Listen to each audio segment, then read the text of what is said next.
Vernon SSPA Task Force Meeting number 4, Tuesday, September the 7th. Wow. So happy September, everyone, and hope that you had a great Labor Day. So to conduct this meeting wholly electronically and effectuate both the emergency procedures authorized by FOIA and emergency ordinance, the Mount Vernon District SSPA Task Force needs to make certain findings to determine for the record. It's a bit cumbersome, so I ask you in advance for your patience. First, because of each member of the task force is participating in this meeting from a separate location, we must verify that a quorum of members is participating and that each member's voice is clear, audible, and at an appropriate volume for all of the other members. Accordingly, I am going to conduct a roll call and ask each task force member participating in this meeting to state your name and the location from which you are participating. I ask each of you to pay close attention to ensure that you can hear each of your colleagues following the roll call. We will vote to establish that every member can hear every other member. Commissioner Tim Sargent. Present at the Mount Vernon Supervisor's Office. Catherine Ward. Present at my home on Gladstone Place. Lynn Pasco. Present at Montebello. Gretchen Walsall. Tracy Wood. Tracy Wood, present at my home in Alexandria, Mount Vernon area. Queenie Cox. Mary Payton. Holly Doherty. Hamid Munir. Hillary Clausen. Hillary Clausen, present at my home on Mesa Neck. David Levine.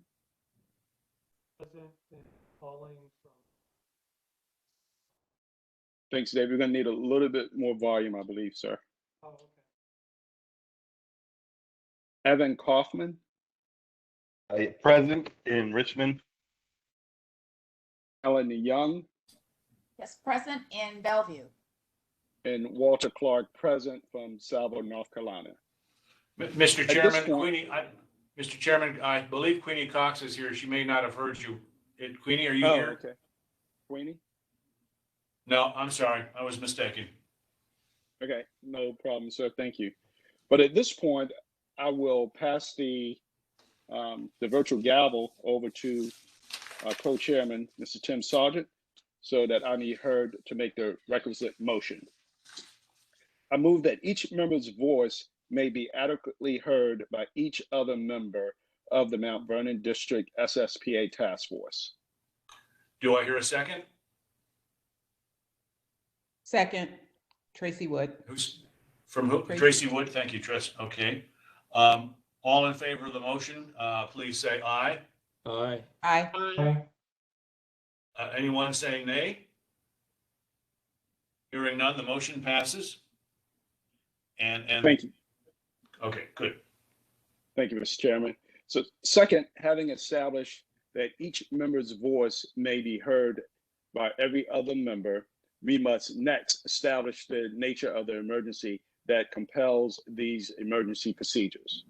The fact that we are meeting electronically and the type of electronic communication is being used and how we have arranged for the public to this meeting. Therefore, I move that the state of emergency caused by COVID-19 pandemic makes it unsafe for the task force to physically assemble and unsafe for the public to physically attend any such meeting, and that such FOIA's usual procedures, which require the physical assembly of the task force and the physical presence of the public, cannot be implemented safely or practically. I further move that the task force may conduct this meeting electronically through the dedicated video and audio conferencing line, and that the public may access this meeting by registering through the meeting link on the Track a Plan Amendment page of the SSPA website at www.fairfaxcounty.gov/planning-development/plan-south/track-plan-amendment, or by calling 1-844-621-3956 TTY 711 and entering the access code. It is so moved. Do I hear a second? Second, it's Lynn. Okay, thank you. All in favor of the motion, say aye. Aye. Any opposed? Hearing none, the motion passes. Okay, thank you, Mr. Chairman. Finally, it is next required that all of the matters addressed on today's agenda must address the emergency itself, are necessary for continuity in the Fairfax County government, and or a statutory required or necessary to continue operations and discharge of the Mount Vernon District SSPA Task Force's lawful purposes, duties, and responsibilities. It is so moved. Is there a second? Second. Was that Catherine. Catherine? All right. Yeah. All in favor of the motion, say aye. Aye. Aye. All right. Any opposed? Hearing none, the motion passes. All right. Thank you, Mr. Chairman. So I will ask staff, are there any comments that we've received from the public that we need to address at this point? No. Okay. Thank you very much. So we'll move right into the agenda, and I want to thank our speakers and presenters for today, and apologize for a little bit of a delay of getting started this evening, but thank you for your time and being here. So if we could have any updates from the staff at this point that the task force need to be made aware of.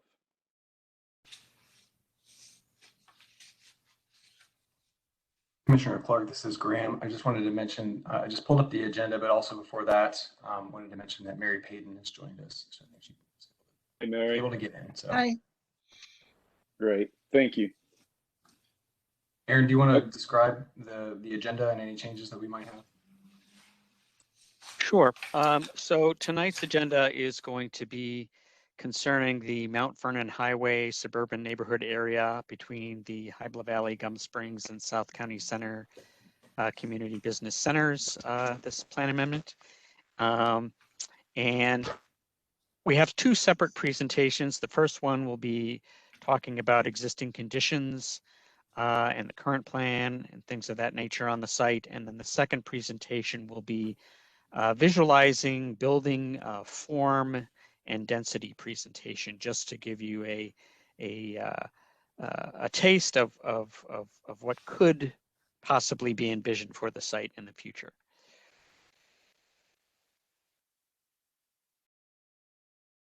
Right. Thank you very much, Aaron. And if we could have our first presentation from the Mount Vernon Highway SNA, please. Aaron, I just made you presenter, so whenever you're ready, feel free to share your screen. I've got it back up if you need it.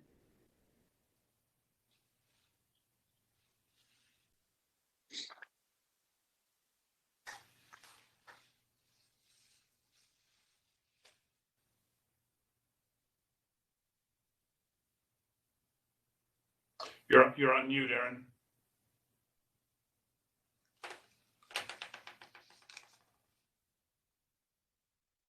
Are you seeing my screen at all? Here, we're seeing you. Okay, sorry. Ah, there it is. Okay, how about now?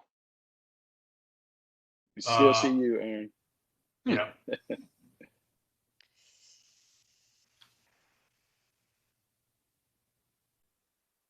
Interesting.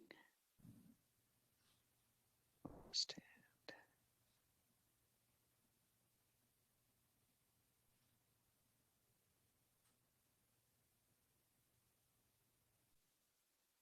How about now? Not yet? No. Yeah, No. you. Aaron, do you want me to share and then you can just tell me when to advance? Would that work? Okay, sure. Thanks, Graham.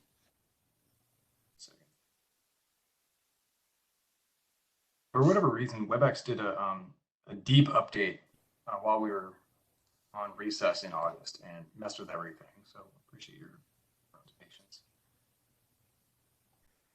Oh, do I need to close the presentations? There we go. We can see now. I think you're okay. Let's see. Okay. Are y'all seeing? Yes. You are it's seeing- good are you seeing it in now. full Thank screen now? you. Yep. Full screen, Okay. yes. All right, great. So Aaron, Great. take it away. Okay. Thanks, Graham. Okay, next slide. So you know me, but I'm also here with Megan and Graham tonight. Next slide. So the agenda for this presentation is talking about the board authorization. We'll look at the schedule for the plan amendment review. Again, the existing site conditions and the adopted plan, and then some preliminary comments that we've gotten from our partner agencies. Next slide. So the board asked staff to consider an amendment that looks at the land use mix and density for the area south and west of Richmond Highway and Mount Vernon Highway, with special consideration for an increase in density along Mount Vernon Highway for residential use at 5 to 8 dwelling units per acre. And the maximum density and mix will be refined through conversations with the task force and through agency analysis and with the community as well. And we'll also be looking at the watershed plans for the area as well. And just a reminder to everyone, this is a recommendation area number 5, suburban neighborhood area between the Hybla Valley, Gum Springs, and South County Center CBCs, and we're south of Little Hunting Creek and south of Gum Springs itself. Next slide.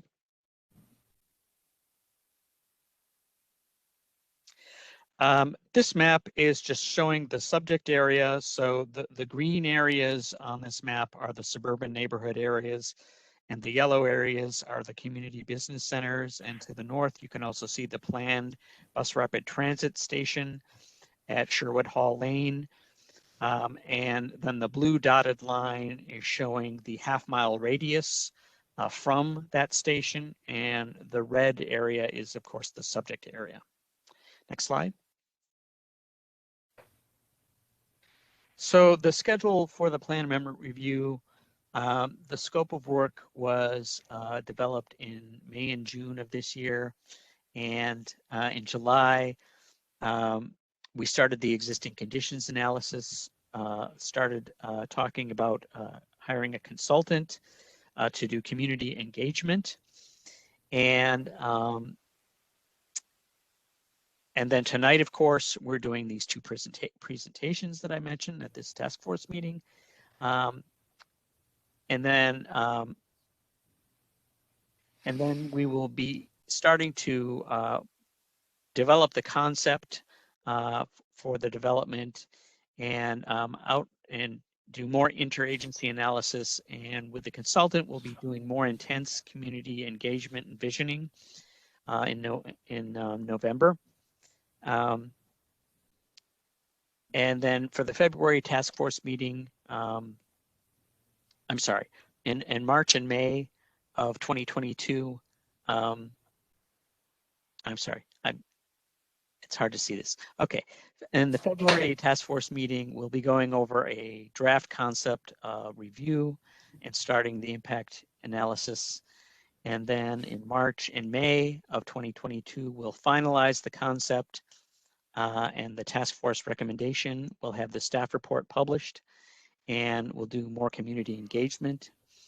And then also and review draft plan text and have the task force vote also in March, and then go to Planning Commission and Board of Supervisors public hearings in June and July of 2022. Next slide.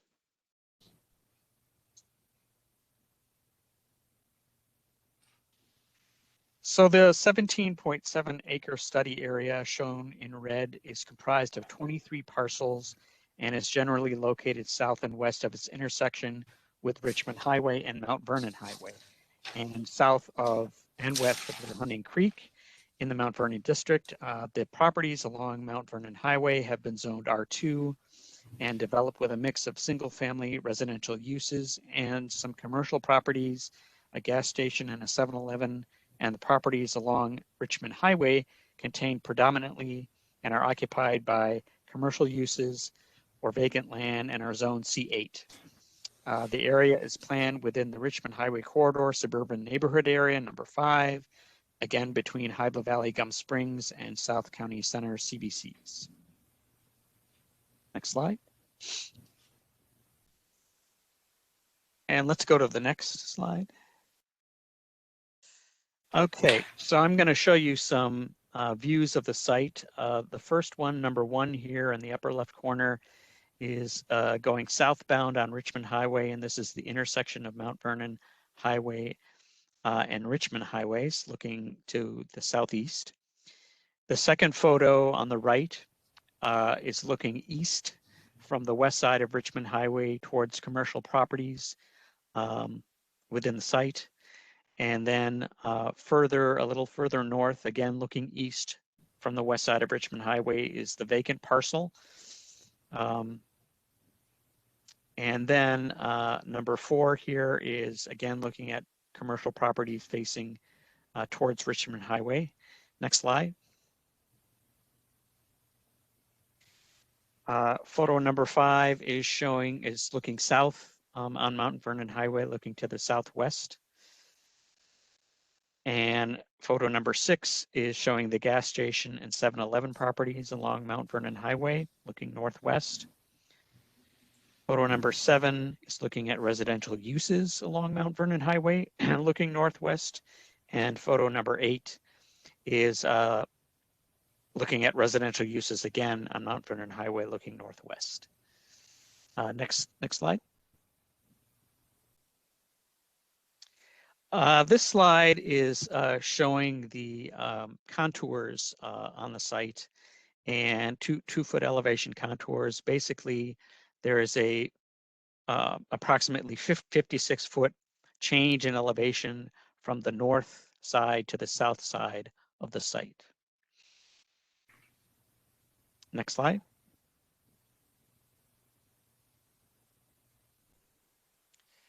The adopted plan recommends this area for residential use at an overall density of 5 to 8 dwelling units per acre across the entirety of the area, with a redevelopment option up to 8 to 12 dwelling units per acre, with substantial consolidation of the land unit within recommendation area number 5. However, the residential parcels fronting on Mount Vernon Highway are planned specifically for 2 to 3 dwelling units per acre, and the parcels nearest the intersection are planned for retail and other communal commercial uses. Next slide. There are a few land use considerations that I wanted to mention that will inform how we look at the scenario development. Since the parcels are located within a suburban neighborhood area, there are a few comprehensive plan objectives relevant to the amendment. The suburban neighborhood areas are predominantly residential in character, and if redevelopment should occur, infill development should be of a compatible use, type, and intensity. And the comprehensive plan also recommends that within neighborhoods along the corridor, consolidations of land for redevelopment should establish effective transitions to neighboring stable residential neighborhoods, and this can be achieved through tapering density, building scale, and screening. Next slide.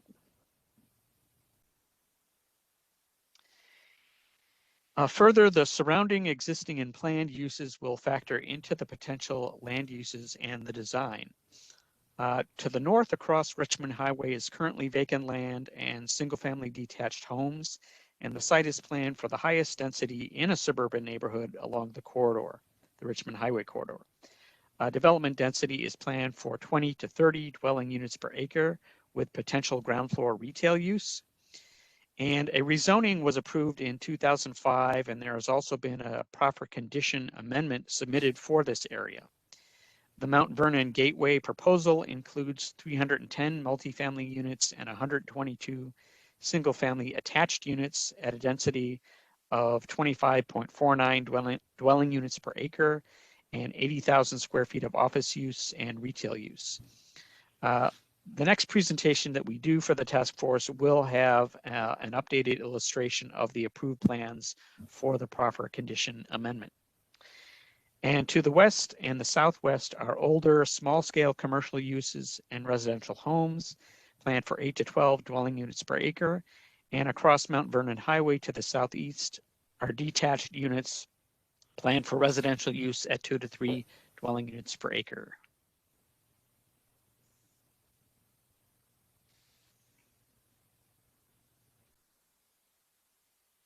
Richmond Highway and Mount Vernon Highway have an estimated average annual daily trips of 34,000 and 10,000 vehicles per day, respectively. And this is 2018 data. Both roads are serviced by existing Fairfax connector routes through bus stops along both roads. And these are at the upper limit of a comfortable walk from the subject site.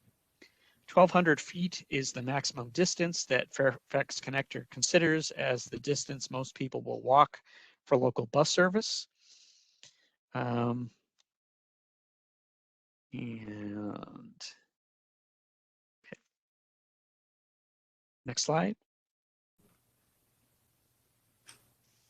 And bicycle and pedestrian facilities can be found on the right-of-way frontages of both Richmond Highway and Mount Vernon Highway. However, they are inconsistent. The planned Richmond Highway improvements will create facilities for bikes and pedestrians. And with this plan amendment, we'll be making recommendations for improvements for Mount Vernon Highway as well. Transportation safety recommendations will also be forthcoming with the plan amendment and in conjunction with the plan improvements for Richmond Highway and portions of Mount Vernon Highway. VDOT has identified Richmond Highway in their pedestrian safety action plan, and the county will review those recommendations and policies to determine how best to integrate them with this plan amendment. Next slide.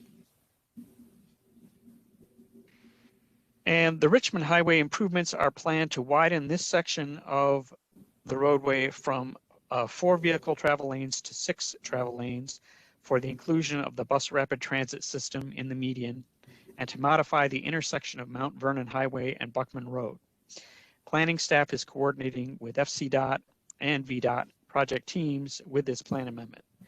And the right-of-way impacts of the proposed development and the Richmond Highway improvements will need to be evaluated. Next slide. Environmental conditions on the site. There is a resource protection area that surrounds Little Hunting Creek, which is east of Mount Vernon Highway, and which Martin Luther King Jr. Park is a part. There is a presence of mature trees, and these should be protected with redevelopment. The site should be assessed for any petrochemical or other chemical solvent contaminants to see if those are present and to what degree with redevelopment. And a noise study should be conducted at the rezoning stage to mitigate any traffic generated noise from Richmond Highway. Next slide. Public facilities, there are 2 nearby parks, Martin Luther King Jr. Park and Vernon Heights Park. There are no heritage or cultural resources of note, and there is a deficit of approximately 15 playgrounds and 8 sport courts in the entire Mount Vernon district. There's no problems with any water service or wastewater service present or future to the site. And there are 3 public libraries located nearby: Sherwood Hall Regional Library, John Marshall Library, and Martha Washington Library. And they range in distance from 1.1 mile to 5.5 miles from the site. Next slide. The 3 schools serving the area have membership, current and future membership capacities or utilization capacities that are moderate, and they're able to handle projected future students to the site. Okay. Thank you very much. Are there any questions at this point before we go to the next presentation? I've got a question or two, if you don't mind. Sure. You are all aware that the Board of Supervisors has requested VDOT and FCDOT reevaluate their expansion of Richmond Highway up and down it, reduce the lanes and reduce the speed. Yes, you're aware of that, and you're working towards working within those potential parameters for this stuff.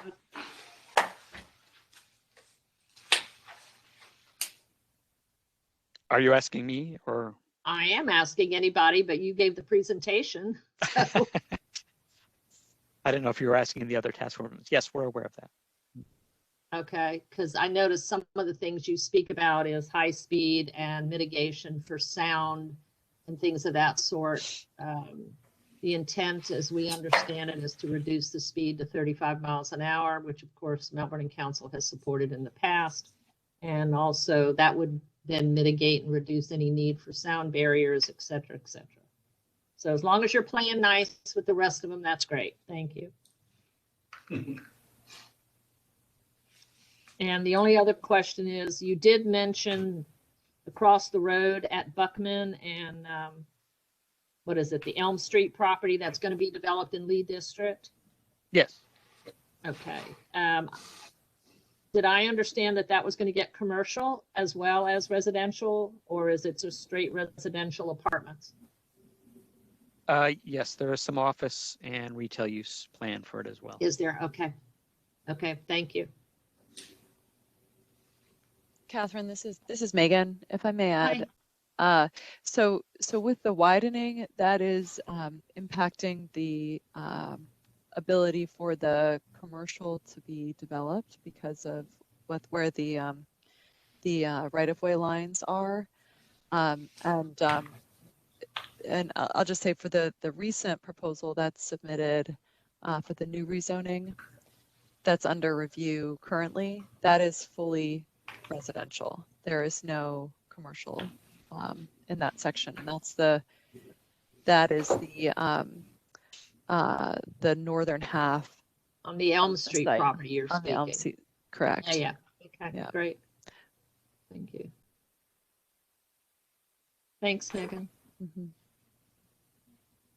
It's Lynn. Could I just ask maybe a stupid or an impolite question or such, but we've just had this experience with listening for the last several years of the beautiful planning of the embark and such up and down the road and up and down the highway. Then we get presented by something from VDOT and FCDOT that bears almost no resemblance to what we've been told for the last 4 or 5 years. Now, how do we avoid this kind of thing? Because what you guys tell us, we always think, gee, the planning sounds good and it sounds really like it's going along. And then we get something that's dumped on us, which is entirely different. Hey, this is Tom Burke at Fairfax County. How you doing? Yeah, Tom, I saw you, so I was looking at you to ask that question. I just ran up the stairs, so I'm out of breath because I'm not in good shape. But anyway, I don't want to speak necessarily for the engineers that are doing the design at VDOT and FCDOT, but we're definitely planning for the 6-lane plus the 2 lanes in the middle for BRT. That's the typical cross section. At intersections where turn lanes are needed, it is blowing up a little bit at certain locations. And both VDOT and FCDOT have committed to looking at those intersection locations to see if there are, dual lefts that could be dropped to single, or maybe right turn lanes that aren't totally necessary. I can't say for sure.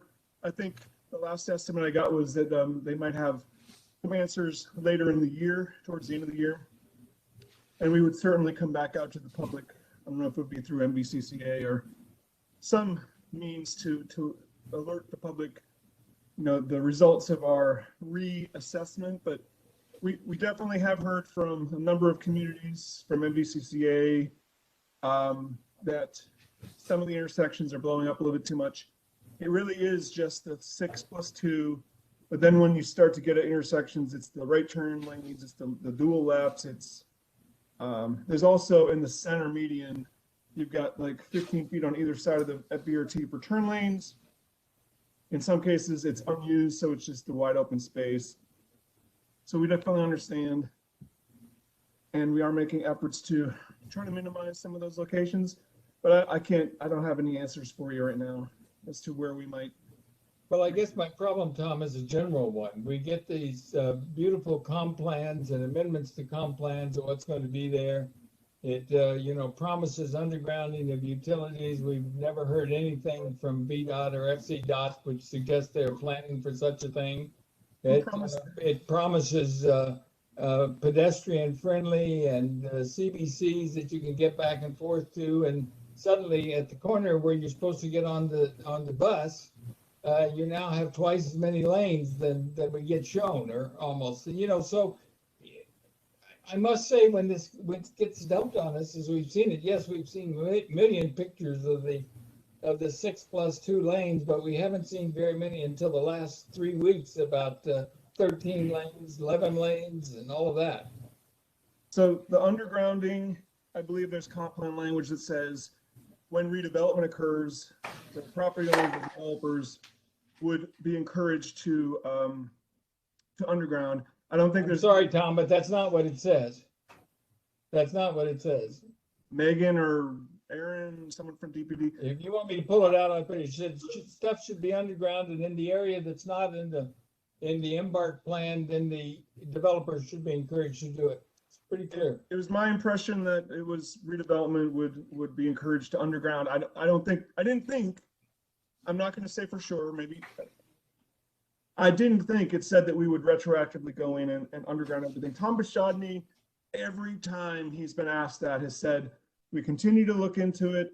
I've never heard Tom Bashadny promise anything. Let me just read the language from the comp plan, and then I'll shut up. Okay. Underground utilities, utility boxes, and utility vaults should be placed underground, with the exception of storm drainage areas, to foster a visually appealing and pedestrian-friendly environment. Right. Such infrastructure, and it goes on and talks through it. I mean, it's quite, the comp plan that is approved by the Board of Supervisors is quite clear.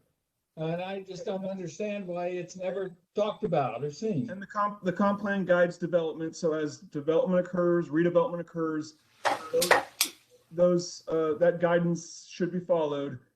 Now, whether or not the county should retroactively underground everything, I don't know if that's an interpretation of the comp plan or not. But I'm just telling you that we'll continue to have discussions. I know Tom Bashadny's had discussions. I don't think we have reached a point yet where we can say that we're going to go in and just put everything underground. And then there's a couple points I wanted to respond to on the wider intersections. Definitely hear you loud and clear. I don't think there's any spots where the width doubles for the most part. The turn lanes that exist today are maintained, and it's really just the addition of the BRT lanes in the middle, which is pretty wide. It's a 56 or 58 foot median. Now, Queenie, it's unfortunate that Queenie's not here. Queenie has invited us and VDOT to come to their meeting on September 14th, a week from tonight, and we're preparing presentations. So at that meeting, you would hear from the VDOT design team, you'd hear from the county BRT team. So I don't know if you all can crash or want to crash the Gum Springs community meeting next Tuesday, the 14th at 7 p.m. But there will be people there that can speak a little bit more clearly on this than I can. But what else was I going to say? And also there's two-phase traffic signals. So people don't have to cross the entire 178 feet. And actually, it's not 178 feet. From curb to curb, it's more like 130. But people don't have to cross the entire distance, the entire 8 lanes with the BRT. With one signal, it's designed to get people to the median. And then, you know, it's not necessarily the most convenient, but you hit another pedestrian button. And then you get you go the rest of the way. It's called two-phase pedestrian. So I'm going to stop there because I don't want to say anything that is incorrect. Like I said, next week, a week from tonight, the engineers are doing the design from VDOT, the BRT team. They're going to be presenting to Gum Springs. Queenie invited us. We had a meeting with them in February where we had a lot of discussion about Sherwood Hall Lane. They invited us back to talk a little bit more about Sherwood Hall Lane, and they asked us to also discuss the widening and the BRT project for the most part around Gum Springs. So they're interested in the Little Hunting Creek underpass, and they're interested in the intersection with Sherwood Hall Lane. So there will be a presentation a week from tonight at 7 p.m. It's a WebEx. I don't know if Queenie's meetings are generally open to the public, but if anyone's interested, let me know and I can check with Queenie to make sure it's. We'll talk. Don't worry about it. We'll talk to her. Okay, but I think you'll probably get a little bit clearer answers than what I'm providing right now. But I can say that we have heard the concerns, and there's activities ongoing to look at these bigger intersections like Sherwood Hall Lane and others that have gotten wide and see if there's any way to reduce those. Well, I would hope you're also coming to their community protest on Thursday. I don't know if I can make it, but okay. No comment. Just brought it up. We have circulated that. I don't know if there's plans for staff to be there, but we were made aware of it. And 4 p.m. on Thursday. I actually was emailing Queenie this morning about next week's meeting, and she mentioned it. I bet.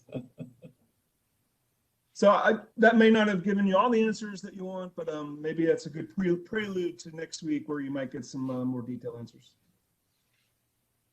Thanks, Al. Thank you, Tom. And just to bring it back to the SNA study, we work with our colleagues in FCDOT, all day, every day on planning studies. So we're very much in a loop, and we'll keep those efforts in mind as we go through this study. So it's very much top of mind, of course. Unless there are any other additional questions on Aaron's first presentation regarding site conditions, existing infrastructure, and the elements that are on the site today, as well as any of the existing conditions that we went over from a public facility standpoint. We could just open it up really quickly, but then I know Aaron has another presentation that's quite different, actually. I think y'all are going to enjoy. But wanted to pause just real quick, make sure that everybody was okay with the first presentation. If there are any questions, we could answer them. So Graham, this is David. Can you hear me okay? We can hear you fine, David. Yep. You can. Okay, good. So Aaron, I just had one question on the presentation. Did you just to confirm, did you say that currently there's an amendment in place that is for 20 to 30 dwelling units per acre, which would create up to 300 units, I think at the northern end of the site? Is that correct? Or so I was talking about the site across Richmond Highway to the west on Richmond Highway and Buckman Road. And the current plan is for 20 to 30 dwelling units per acre. Okay. And then the other question I had is that you mentioned on some traffic data from 2018 about 34,000 trips on average on the highway. Is that on the entire highway, the highway? No, actually, that is from the Jeff Todd Way to Mount Vernon, basically Mount Vernon Highway to Mount Vernon Highway on the south side. So south of Buckman / Mount Vernon is where that count comes from. I believe the count, once you get into Hybla Valley, kind of balloons a little bit, maybe into the mid 50s. So there's more traffic as you head north, which kind of makes sense because everyone's funneling onto the corridor to get into the core. And as we go through this planning process, is there some thought to try to update that data because it's from 2018 and it strikes me that you probably want to get more current data, wouldn't you? We actually do have 2019 data from VDOT, which is very similar. we have 2020 data too, but VDOT provides that with caution because of the pandemic. So we may wait until 2021 or 2022 before we start to. This traffic data collection during the pandemic has been a source of, discussion and debate about, should we, in a lot of cases, we've drawn from past studies because we wanted to use 2019 and prior data. But at some point, hopefully we can get back to collecting data, updated data. But yeah, there is 2019 data that's very similar to the 2018. There's 2020 data. And, but yeah, we would probably caution using that because of the pandemic. I have a question. Well, that makes sense. That does make sense. Thanks, Tom. Thank you. This is Mary Payton. I have a question about traffic data. Have we ever done a traffic demand management study where you look at how having the BRT and the other alternate modes of transportation would affect the amount of car traffic? We have done TDM, transportation demand management studies in the past, but to be honest, they focused on metro rail stations because BRT is still relatively new. We actually don't yet have an active BRT.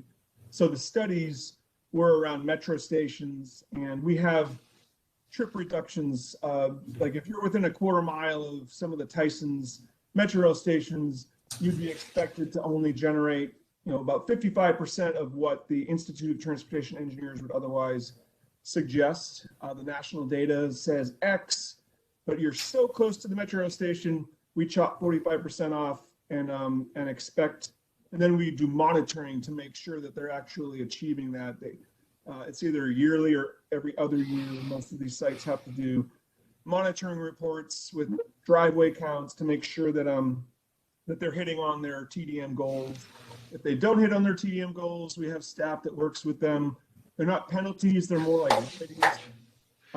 We work with them to do more types of But just as a follow-up, shouldn't there be something done in consideration to the BRT stations and half mile away from them? Because the whole point of the BRT is to take traffic off the road and get people onto the bus. Yeah. So we should consider that in planning the road. No, I mean, that's the whole point of the planning. No, I would not disagree with that. And trying to recall, I don't think that we assume BRT stations will hit quite as high as Metro, but we'll definitely take that into consideration. And I think the BRT team did their own study, but I'm not exactly sure what the results were. I'm not sure if they looked at, because they have a very diverse consultant team that's worked on BRT and other jurisdictions within Virginia and outside of Virginia. Yeah, I've been on the BRT advisory committee for a couple of years now, and I don't think they've ever really addressed anything that has to do with the road traffic. But I could be wrong. I'd love to see that if they've done it. Yeah, we will look into that and report back to the task force at a future meeting. That works. Okay, thank you. And Mary, to your question about TDM in particular, at one of the meetings in October, we're planning to talk about the Huntington Metro Station plan, which is separate, obviously, but we'll get into a discussion about TDM and how that functions as a part of that one, since it is obviously at a Metro Rail station. So it's a great piece of feedback, and so I think we can also see what we can do in terms of presenting information that's relevant for this plan. So, thank you. Graham, could I tag on to Mary real quick? It's not a question, it's just a statement. Since we are planning Richmond Highway to have not the bus, we already talked about that, the bicycle lanes, I don't believe anyone has bothered, and I don't know whose job it would be, but to do some calculations on how many other cars are going to come off the road, because we now have really good bike lanes that people can use to get from point A to point B, whether it's recreational or going to work or go to the grocery store, whatever the case may be. I would strongly encourage the county, and if it's Mr. Burke's organization, whatever, to start looking at that, because we're not asking those questions. Thank you.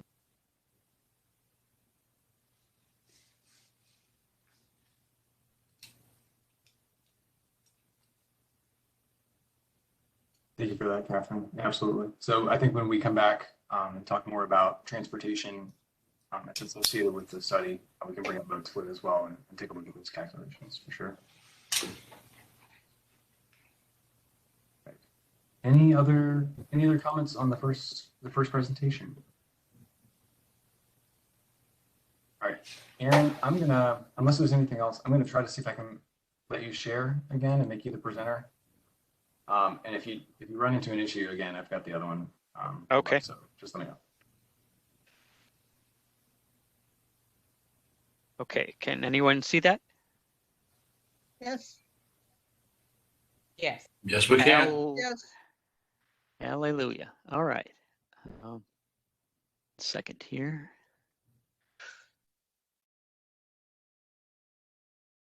Okay, here we go. So this Aaron, presentation. sorry, before you get started, we're seeing the notes screen. Could you Oh dear. Okay, sorry. You right click and say end sharing notes or whatever the thing says. Full screen.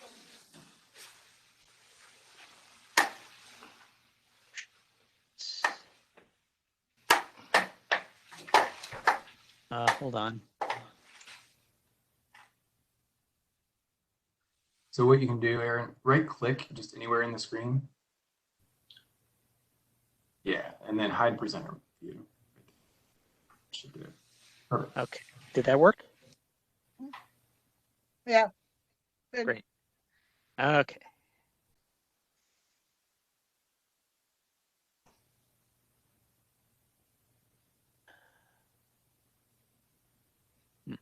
Okay.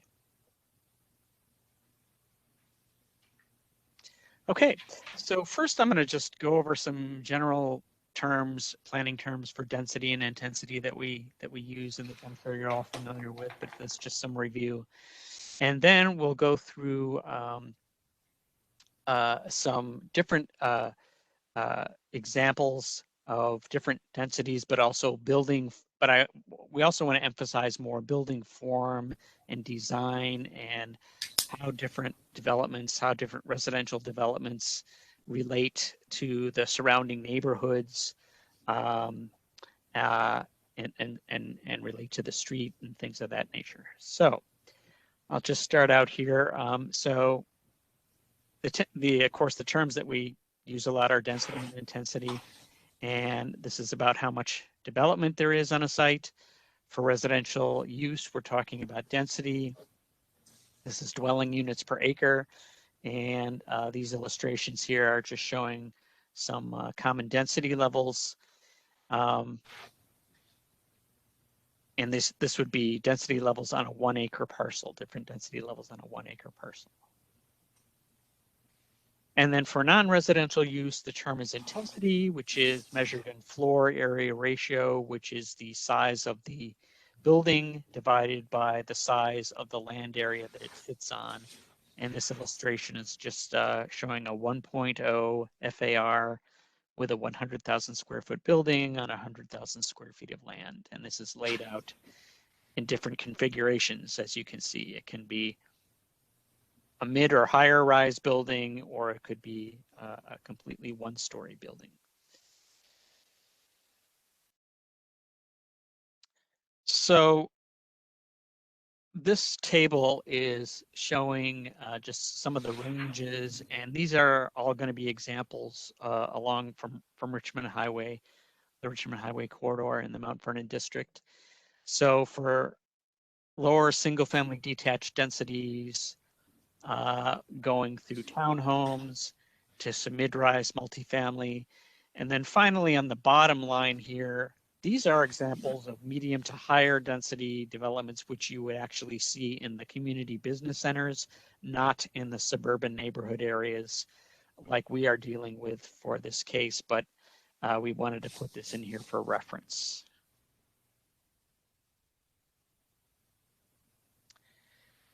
So the first case is Sunup Way, which is right near the subject area.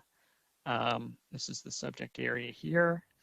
And these are 14 single-family detached homes zoned R3 on 5 acres. And this was built in 2012. And the current plan is residential use for two to three dwelling units per acre. But as you can see, these homes have 2-car garages. They have small front yards, and the spacing between the homes is pretty good. So that's the lowest single family density case that we're going to show you. And then next is the village at Gum Springs. And as you can see, this is a mixed townhome, single family detached development, and I'll show you the townhome part of it later. But we're looking at the single family detached homes along Fortson Road. This is zoned R4. And the plan is for residential use at 4 to 5 dwelling units per acre. And this is a look at the homes from the street.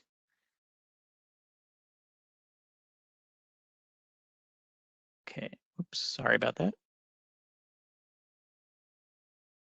Okay, next example is Talbot Farm. This is on Talbot Farm Drive off of Richmond Highway. 5 dwelling units per acre is the density here. This is zone PDH 5, single family detached clustered homes. These have about a 6-foot separation between the homes, and they have 2-car garages, as you can see. And you can see there's some substantial buffering, at least on the north side here and on the south side from neighboring development.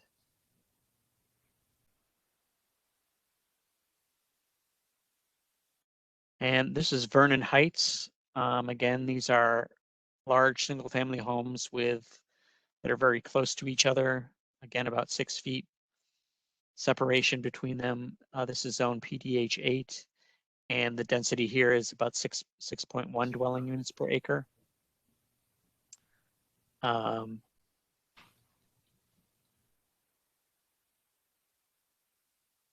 believe this is Vernon Heights Park here.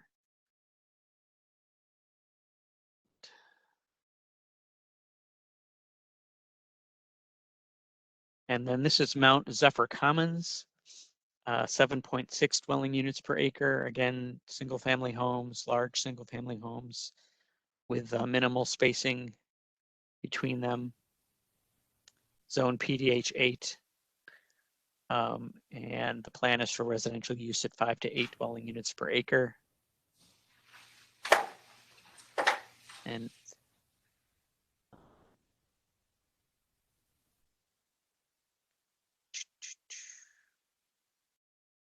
this is the Roxbury of Mount Vernon. Now we're starting to get into the townhomes. So we're at 10.96 dwelling units per acre. This is zoned R12. And the plan is for residential use of 12 to 16 dwelling units per acre.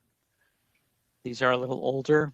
And these have surface parking only.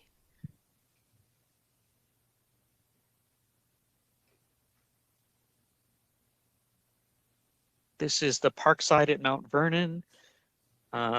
This is a combination of both single family detached and attached with an overall density of 12.4 dwelling units per acre, zone PDH 12, and the plan is for residential use at 8 to 12. The single family detached homes have the 2-car garages, and some of the townhomes do as well. But there's also some surface parking on other townhomes.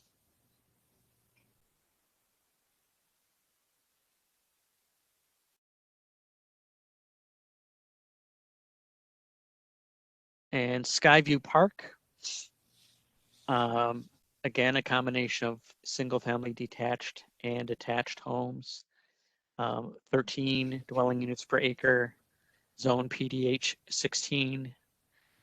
And in the plan, there's an option for residential use at 14 to 16 dwelling units per acre.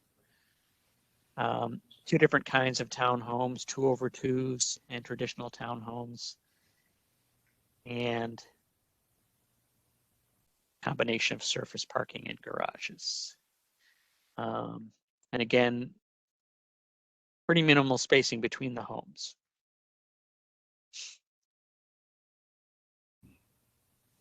And now we're back at the village at Gum Springs. These are the townhomes. This is about 16 dwelling units per acre, zoned R20. And the plan is for residential use at 16 to 20. And these have surface parking.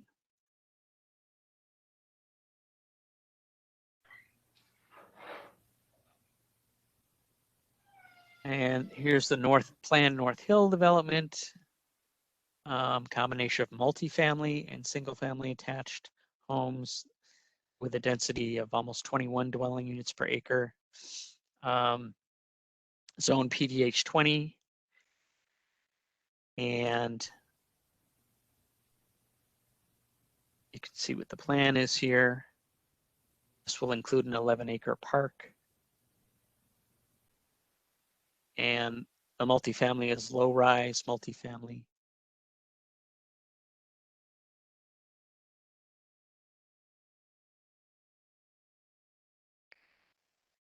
And then this is Mount Vernon Gateway. This is the site across Richmond Highway and on Buckman Road. Again, these are just renderings of the proposed development, but it's zone PDH 30. And then the option in the plan, again, is for 20 to 30 dwelling units per acre. And it includes townhomes and 2/2s and multifamily units.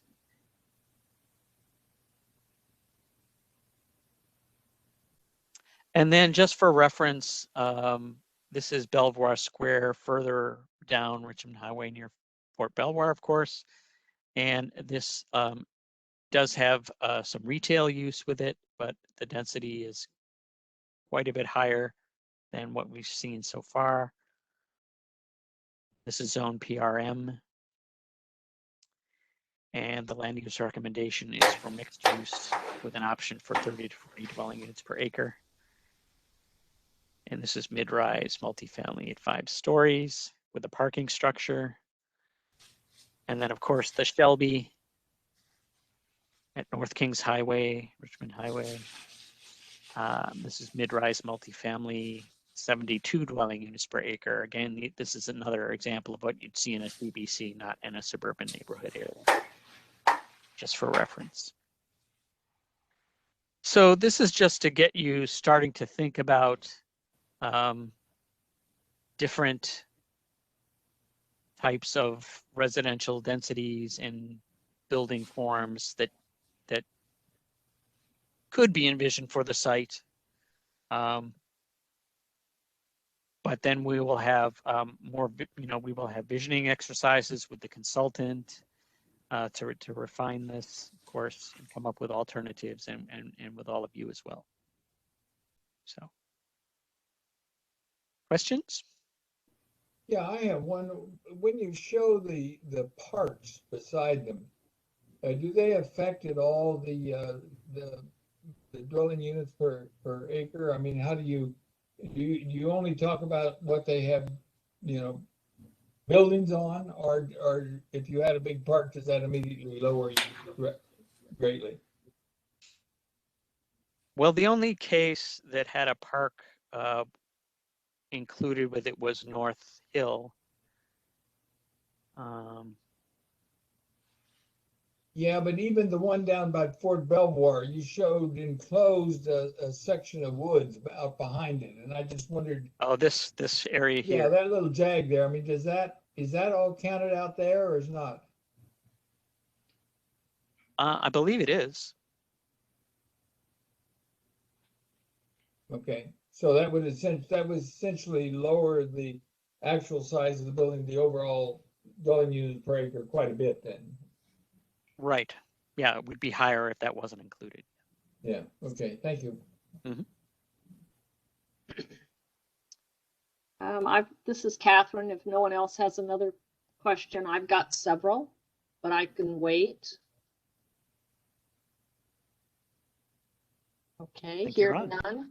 Couple of questions. Number one, Aaron, I'm now confused because you are suggesting, at least what I'm hearing, is on this SSPA that has been put forth by Dick Labby to change the comprehensive plan. As I read the paperwork that went in, he is looking to increase it beyond 5 to 8, I think, but not up to what you've shown us. Is that correct? Or maybe he is suggesting. So what is the suggestion here from Mr. Labby? Yeah, I believe his original nomination was for 5 to 8. Okay, so did I hear you say we're but the seeing board all of these? authorization includes 8 to going 12? up to 12. Let's see. I have to So, remember that. Catherine, just if I can jump in here, Aaron. Yeah. Sure. Thanks, Graham. Mr. Labby's site, the specifically nominated area that he had put forward, he had nominated that for 5 to 8 dwelling units to the acre. I think he's on the call, so he wants to jump in. Okay, so that's my question. You've got the residential piece of it, which is on Mount Vernon Avenue, and there's, I don't know, 8 owners of properties there that Mr. Labby is wanting to get under contract and hold them so he can find a developer. And with that being said, we're looking at 5 to 8, which is the nomination, as I understood it. But I just heard Aaron say, here's a collection of things that one could consider. So are you suggesting that we could say, well, we don't like what Mr. Labby wants to do. We want to do 16 to 20 or 40 to 80. So what is it that you're asking of us, number one? And then number two, there's a new term, which I'm still very confused about, the missing middle. Can someone describe to me what a property development site would look like with, quote, the missing middle? So, Catherine, those are 2 very good questions. Aaron, I think probably the first place to start to answer Catherine's question would be to show the subject area. And if you, I don't know if you can pull up the previous presentation that had the area that showed Dick Labby's site in orange, as well as the rest of the site outlined. Because I think that'll help illustrate kind of why we've gone through the various densities and putting them forward. Because Catherine, you're right that what the board had requested us to study as a maximum was the additional density on Dick's site, which is 5 to 8 dwelling units to the acre. That component of the authorization. Thank you, Aaron. Appreciate it. Could you pull it up in full screen mode so hide the presenter mode again?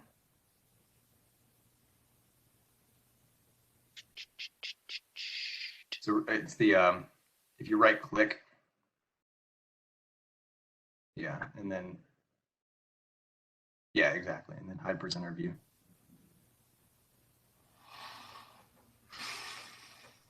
So here's the total subject. Yes, we know that.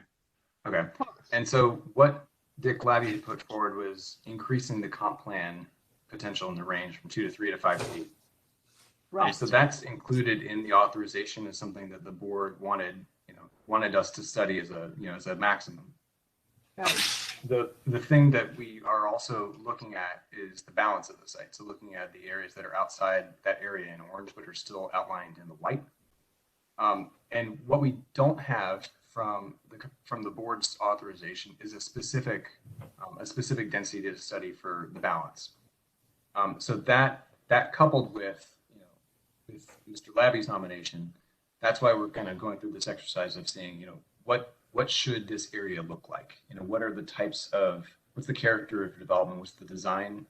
Eventually, what we'll want to get into is, what's the feel and the design of the community that we want in this area. Density is kind of a, it's a raw figure, so that's why we try to go through the exercise of kind of illustrating, what it can look like, and it can kind of take various forms. But no, you're absolutely right that 5 to 8 is what we were requested to study as a part of this. So we're taking that into consideration. Yeah. The rest of it is commercial. So again, I just want to understand what you want of us to do when we actually get into more of this. Because at some point, we're going to look at Mr. Labby's nomination and have to decide if we're up or down or sideways or whatever. Sure. And then So you're asking us to look at this commercial strip, which is where the old Thieves Market burnt down and all of that stuff, and some restaurants and whatever. And are we to give you some thoughts on whether we would also like to see that as a mixed use site with apartments or condos and commercial? correct. That's Yes, what I'm exactly. trying to find out. Thank you. Yeah, absolutely. So that's what we're trying to get to, and what we're trying to build. Okay. To, what our consultant is going to be, helping to facilitate is what should the future for all of this subject area be, not just Mr. Labby's site, because that area that's closest to the intersection is planned for retail and other commercial uses, I think is the technical term, has commercial zoning. The area along Richmond Highway, though, that's not closest to the intersection is actually planned for residential at 8 to 12 dwelling units to the acre. So okay, good. that's part of the exercise is trying to figure out in balance, what should this whole area look like? And I think the 5 to 8 that Mr. Labby has put forward is something that is specifically called out in the authorization. So we'll be taking a look at it there. Okay, good. And then my other question was, can somebody explain to me what the missing middle is? We hear it. It's because we've got low-end residential units. We have very high-end residential units. And then there appears to be this missing middle America stuff. So in your mind, what does that consist of? Is that a townhouse community that's smaller and cheaper to build, or what is it exactly? Yeah, it's a good question. I know that for the comp plan, I don't believe that we have a specific definition, but I can give you what I think of in terms of missing middle housing. We've talked a lot in previous studies about committed affordable housing. Housing that specifically has some sort of either subsidy or it's required as a part of a development from an inclusionary standpoint, where the rents are restricted, or in some cases the sale price is restricted. So that people of specific incomes can afford it. And then you also have, and so that, that kind of demographic, so to speak, from an income standpoint, has a batch of homes that, could be, or units that could be made available to them. On the other end of the spectrum, you have, the market, so to speak, and the market is typically seeking the highest and best use of the property, and so their homes are often going to be plentiful at a higher income range. And so the missing middle that Catherine is describing is, what do you do for folks that don't make the kind of income where they can afford a single family house, for example, on a large lot, but also don't qualify for the rent restricted affordable units that are usually included with more multifamily type developments. So there's a lot of ways that you can kind of get to missing middle. One of them is by looking specifically at higher densities, that can support more units and allow for potentially smaller house footprints, so you can have additional units that in some cases can drive down the price. There's a lot of different ways of looking at missing middle, but I think that it's very much a density and the layout and the community character are big things in terms of how you might get to there. Okay. That's just my take on it, Catherine. But that's fine. That's good. It's a good discussion. Could I just add also? I'd love to hear others' thoughts on the idea. Okay, Graham, I just would also add, just along with what you're saying already, is in presentations, I forget the guy's name who does these types of presentations, but generally it's basically it's housing types it's anything but single family detached homes. So could be townhomes, and it could be small apartment buildings, it could be fourplexes, triplexes, and also mixing of these different types. So not just having one type in the same development. I think that's generally how it's also spoken about. And now, obviously, there's some implied, or assumptions there that different, some unit types are less expensive than others. Now, that's all relative, right? But anyway, that's what it's sort of also getting at, is that it's a mix of unit types. Okay, and then I guess add to this, Catherine, can I just add to this, because I think it's really not about housing. I think it's about income levels. And it is about housing too, as Graham said. But the missing middle is typically a 40 to 60% AMI population. And this population is not poor enough to qualify for real committed affordable housing with deep subsidies, which usually starts at 30% AMI or below. And that's usually housing coming with vouchers attached to it. They don't qualify. And they don't really qualify for the LIHTC financed higher income level housing, which goes up to 60, even up to 80% AMI. And a developer will want to house people as close as possible to those income levels in that housing. So the missing middle is really kind of a working low income population that really has no committed affordable housing targeting it. There's really none being built for it because they don't qualify for it. And so it's not so much about the type of housing, it's just more the income levels that are not being served in housing. Thank you, David.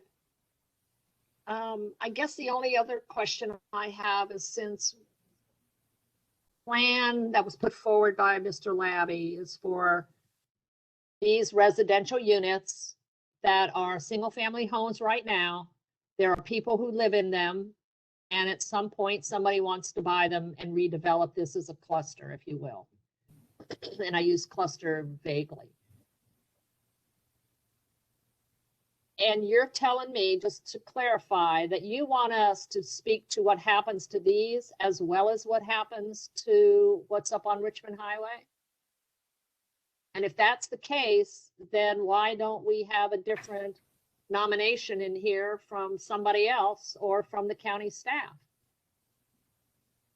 So to be clear, when we considered this as a part of the screening phase, both the task force and the planning commission, as well as the board, supported, and staff for that matter. So everybody was unanimous in their agreement that we needed to study the larger area.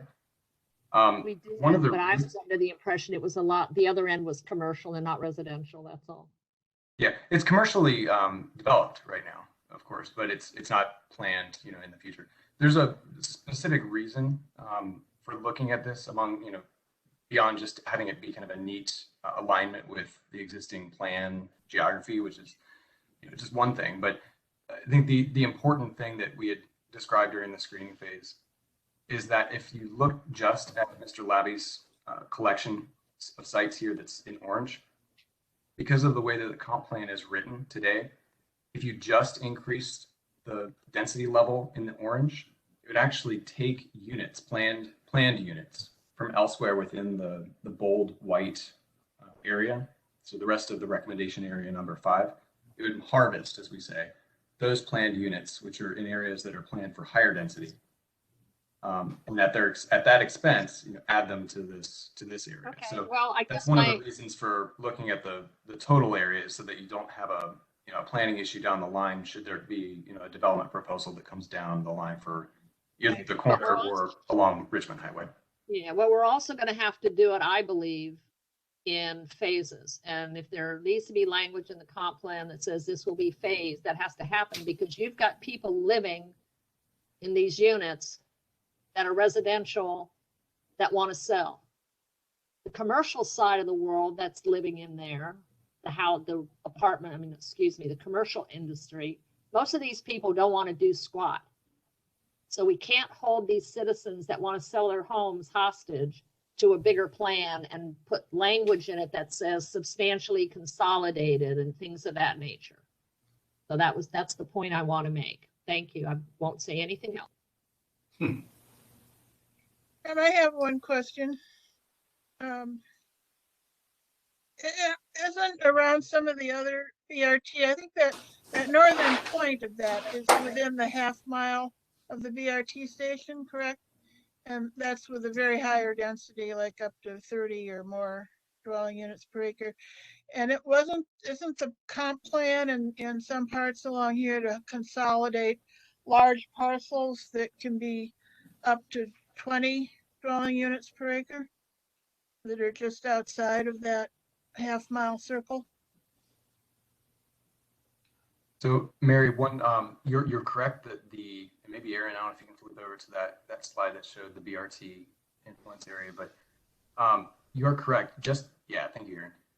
So basically the northeasternmost portion is within that half mile radius. And one thing to keep in mind, this is, as Aaron described, an SNA or a suburban neighborhood area. And so I think some of those higher densities that you're describing, Mary, the 20 to 30 or even higher in some cases, those are more akin to the areas that are shown kind of in beige in this map, which are the CBC level densities. So I think given that there hasn't been any discussion, at least to date, about the idea of expanding the CBC or having CBC level densities within an SNA, we've been of the mind, for the most part, that this would be an area, if you were to retain that SNA distinction, you'd be looking at things that are a bit lower in terms of density, which were some of the examples that Aaron had described in that visualizing density presentation. That being said, this is part of why we're doing this, is to be able to kind of flesh out what the considerations are from the task force in terms of what types of densities should be considered on this site. So, and that the BRT. What are the densities in the comp plan for an SNA next to a BRT station? What are the densities in the comp plan? So it varies. I don't know right off the top of hand. Gum Springs, for example, I know that that's a bit lower. So if you're looking at that area that's got right to the southeast of the red star, Aaron, do you recall, or Megan, do you guys recall what that density level is? I know that was another area that was subject to a nomination. I'm talking about the area outside of the half mile radius. The suburban, outside. Suburban. There's a variety. Yeah, there's a variety. Aaron actually had that in a prior slide too. Have the planned densities. And in some of them, they're even going up to 30 dwelling units per acre proposed at that. Yep. Mary, this is Megan. So if you're asking about the densities in the suburban neighborhood areas outside, in between the CBCs, outside of the BRT half mile radius, they do vary. They are typically lower. The highest density that we have found along the corridor in the SNAs is the site across the street from this one, which is the 20 to 30 dwelling unit per acre recommendation. That was a neighborhood consolidation from a bit of time ago, and it's ultimately is within the half mile of the station. So while it's outside the CBC, it is within what we would consider walking distance to the BRT station that could, to have consistent usage by the residents in the area. But elsewhere within the suburban neighborhood areas along the corridor are typically less dense.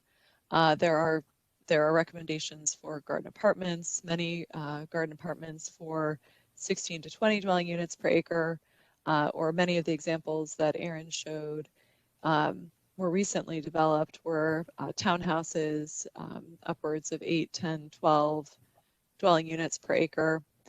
There were some single family homes that were detached and clustered that Aaron showed also. But typically it is, while right now there's a lot of older commercial, most of the it is mostly residential that's planned in those SNAs, and it is generally less dense than what you have at the CBCs, anywhere from 8, 10, 12, 16 dwelling units per acre.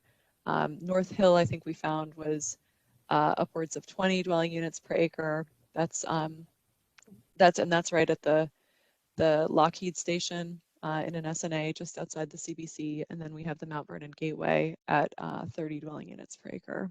So hopefully that provides some background. Okay, so most of those are quite a lot higher than the one 5 to 8 or whatnot that we have listed on it.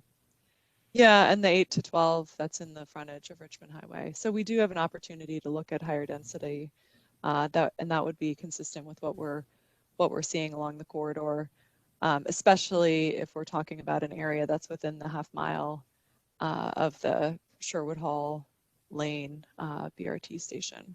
Because what we can look at and what we can think about, and many of these examples show, I mean, I'm thinking of the Gum Springs Village example, is that you have the higher densities along the frontage of Richmond Highway, and then it tapers down towards the density tapers down. So, right, so you have Gum Springs Village, which is the townhouse community along the frontage of Richmond Highway, and then there was special consideration given to the frontage of Fordson Road to make sure that there was more compatible, lesser dense development that fronts the homes along Fordson Road on the opposite side.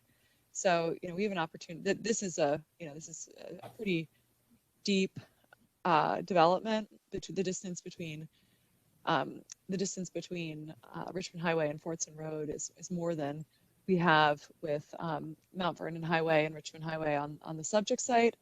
But we could think about having different levels of development, not along Richmond Highway, and lower density development along Mount Vernon Highway. And we could even think about, which is what the site across the street from our site did, which is looking at even along Richmond Highway, trying to bring and consolidate higher density near the tip that's within the half mile range. So we have that, and that's where it gets really narrow. So maybe something with a tighter footprint would be better than something like townhouses anyway there. But we do have an opportunity, and what we're trying to think about is, trying to get a little, creative in here, so that we can look at taking advantage of the proximity to the BRT station and the opportunity that would give for this site, and then sort of how we bring it down and we make more compatible development along Mount Vernon Highway. Okay, thanks.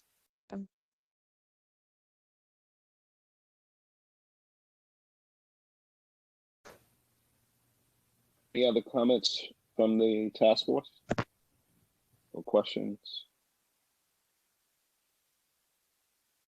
If not, Walter, yes. Sorry, this is Megan. May I respond to something that Catherine said earlier about the question about the interest in the home and the property owners along Mount Vernon Highway now versus what might be the intent of a commercial development. And I think that is something that we need to take seriously. And I think part of, and I would say, I'm not sure if we said it, but I think part of the reason that we are interested in having consultant assistance with this is because we'd like to look at that issue and make sure that, if we are going to think about redevelopment of the site, that we do take into consideration the realities of the 20 or so property owners here, and that they may be in different places within their, at different interest levels for redevelopment. So thank you for that comment, Catherine. And I think that is something that we will be looking at as we move through this process. Great, thank you, Megan. So Graham, Aaron, do we have anyone on the line from the public that would like to make comments or have questions? We have a couple of folks on the call from the public. We also have Dick Labby and Lori Greenleaf, who nominated the part of the subject area during the screening phase.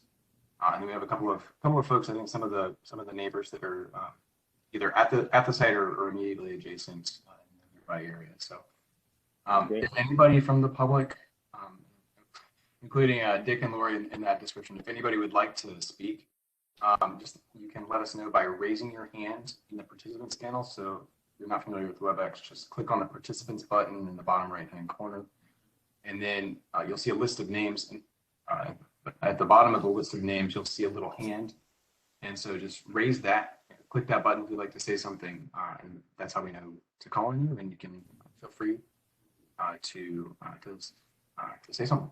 So feel free to open it up to anybody who'd like to speak.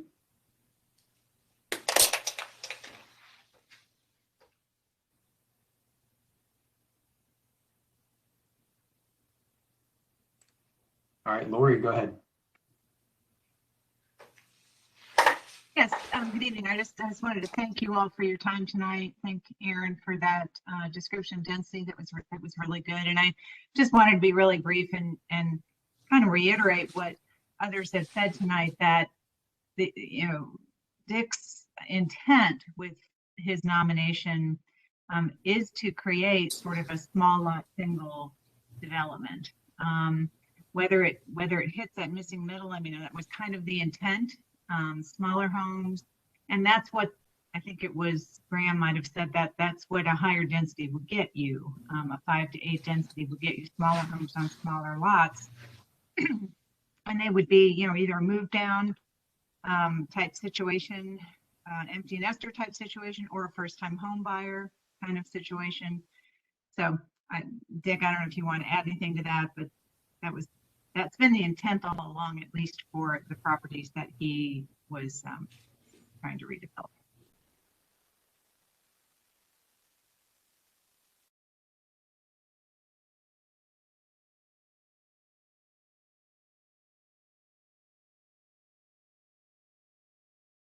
Are you able to hear me? Can hear you, Dick. Okay. Yeah, I don't think there's too much to add tonight. I think all of it is good. It's positive. It is interesting that the other properties that you're talking about, I've been involved with those as well, including the Mount Vernon or the Fort Belvoir apartment complex. That is open space in the back. It runs all the way up to floodplain RPA, so there is some open space back there. Talbot Farms, I did put that together. Those were small singles. Be somewhat similar to what we're doing here. Skyview Park, I did put all of that together as well.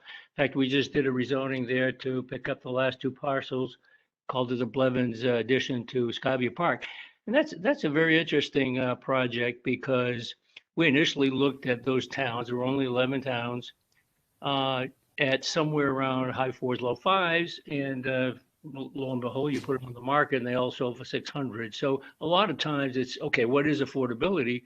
It's really what people are willing to pay. And that's very interesting about that.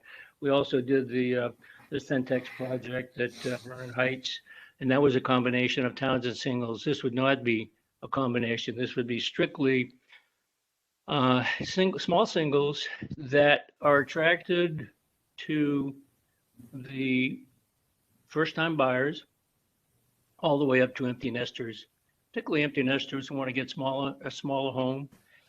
Like a community like this that has a good, strong HOA. They can lock the door, go to Europe, and feel very comfortable that their home is being protected. That's really when I first put in this application, obviously I was looking at 5.5 acres. And then it came back and it was going to be a total of 10 and then 12 and now it's 17. So it seems like it just keeps growing. I don't know how many of you have approached, and I think Catherine hit the nail on the head. I don't know how many of you have approached the commercial side, the Richmond Highway side. You have a multitude of different owners with all kinds of different thought processes. That's not what I want to do. I just want to do a nice little single family detached. You go up and down Richmond Highway, apartments, condos, mixed use. Nobody's doing single family detached at an affordable price. That's what I want to do. Dick, I have a question. You got a builder? Yes. What's interesting is that I have 3 builders, but I do have one particular builder that I want to put on board, yes. Are they on board? Will they come and talk to us? Because Yes. I don't want to see what happened across the street happen here, where it, and no offense to you, it chugged along. I was very involved. It chugged along. All of a sudden it got rezoned. The people signed up to have their properties rezoned, frankly, not understanding what was going on. It all went to hell because the market crashed, and then the deal fell through. And then we had to go fix the problem where these poor people that own these properties are now being taxed out of their homes. So we'd like to not have that happen again. So if you do have a builder that's ready to jump on board, I think we'd love to hear from them. Absolutely. And we did, and I did, yes. I was involved in Mount Vernon Highway. I put together all 31 parcels, and yes, going at night on weekends and all that, I did put it all together. We did have a builder ready to go and purchase the property after we had it all rezoned. The meltdown happened. Yes. Did some people go out there and purchase before they should have had? Yes. Did they carry two mortgages at once? Yes. It was not a pretty picture. And I'm still working on it with Elm Street and putting together the two phases. Now it's two phases. Phase one is the apartment complex, and phase two, we hope to have the townhouses. And I am still doing arcing, but yes, I understand perfectly what you're saying.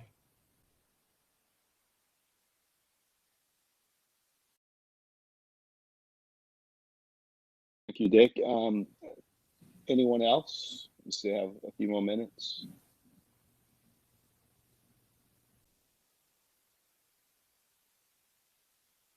So I'll take the moment to say to Graham and Aaron, thank you very much for the presentation tonight.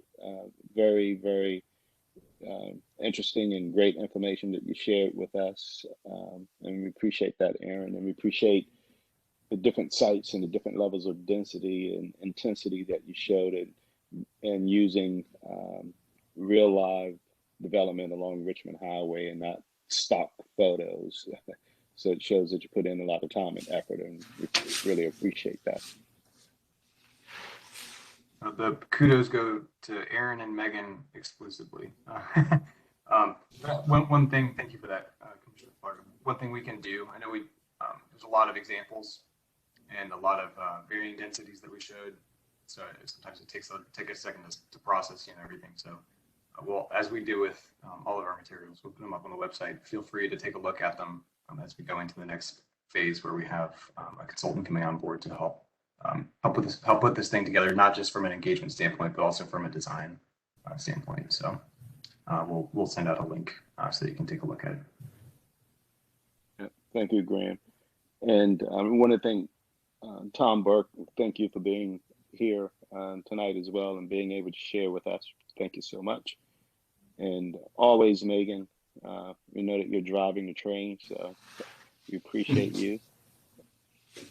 Commissioner Sargent, are we missing anything before? Look like we may get some time back, and we get some time back tonight. No, I think we're good. All right. Well, if there are no further comments or questions, I believe our next meeting is September 21st. And is there anything else for the good of the group, Aaron, that we need to know or share right now? No. Yep, just the next meeting's the 21st, and I'll be sending out the meeting invitation for that soon. Excuse me. All right. Well, thank you again, everybody, and appreciate it, and enjoy the rest of your evening. Yeah, good job, Aaron. Thank you, Graham, Aaron, and Megan. Thank you very much. Yes, Thanks, thank you. everyone. All righty. All right, good night, guys. Have a good night, everyone. Bye. Have a wonderful night. Bye-bye.